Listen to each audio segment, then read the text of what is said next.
we'll take a short break. Catherine is a writer, ghostwriter, and editor based in Austin, Texas. She is working on a novel entitled The Popes of Austin, Texas.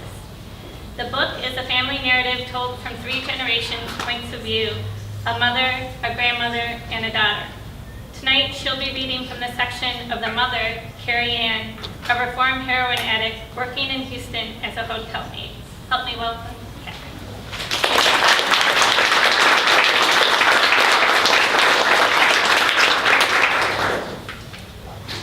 The hotel manager had a habit of employing people who needed a break. Addicts working to be sober, ex-cons, and refugees from a war that had left 2 countries with broken generations. Carrie Ann suspected her boss was redeeming himself by ingratiating these lost souls to him.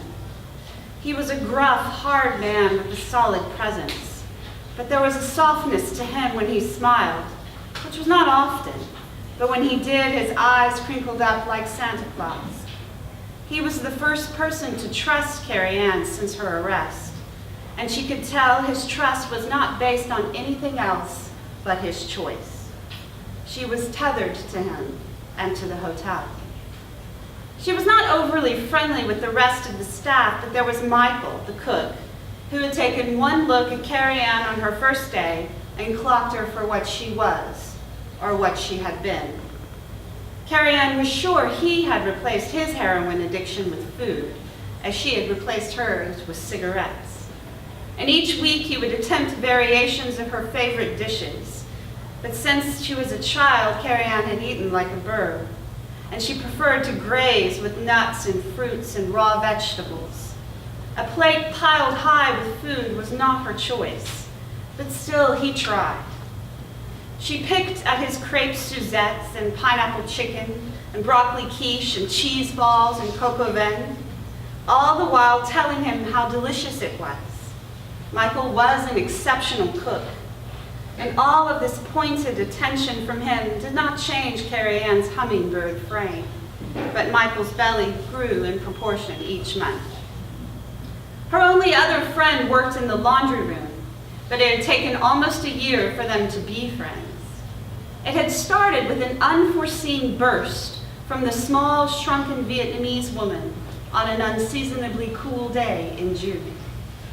Carrie Ann had parked her linen cart next to the industrial washing machine, lit a cigarette, and like always, she offered one to Pinky, the woman who had, up to that point, barely said a word. But then she spoke. Being Kai is my name, not Pinky. Pinky is stupid American version of me.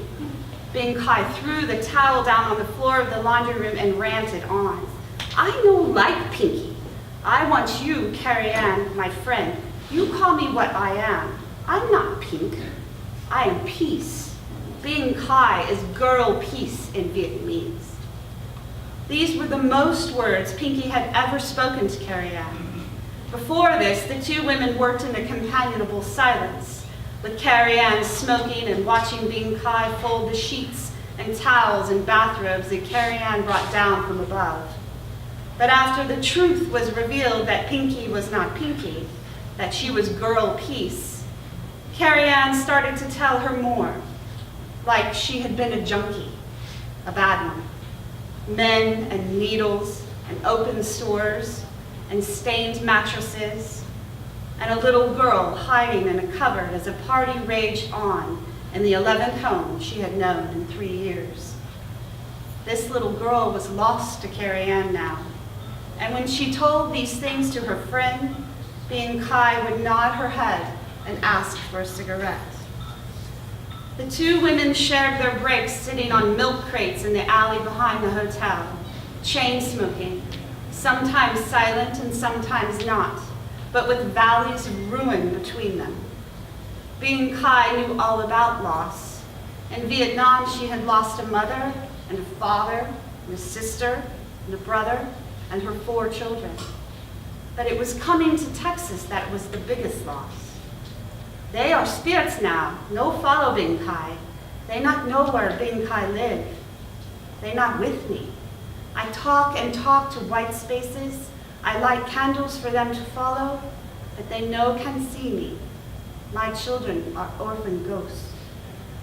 With Bin Kai, Carrie Ann had someone in her life who knew sadness, and the two women carried their sadnesses like satchels of precious belongings that neither would part with. Carrie Ann knew her friend would not think her awful when she told her those bad things from the past. Instead, Bin Kai took Carrie Ann's hands in her own rough laundress hands and kissed Carrie Ann on the forehead lightly, like cotton. And then Girl Peace would ask for a cigarette, and the two women would light up and watch the smoke drift away. Thank you.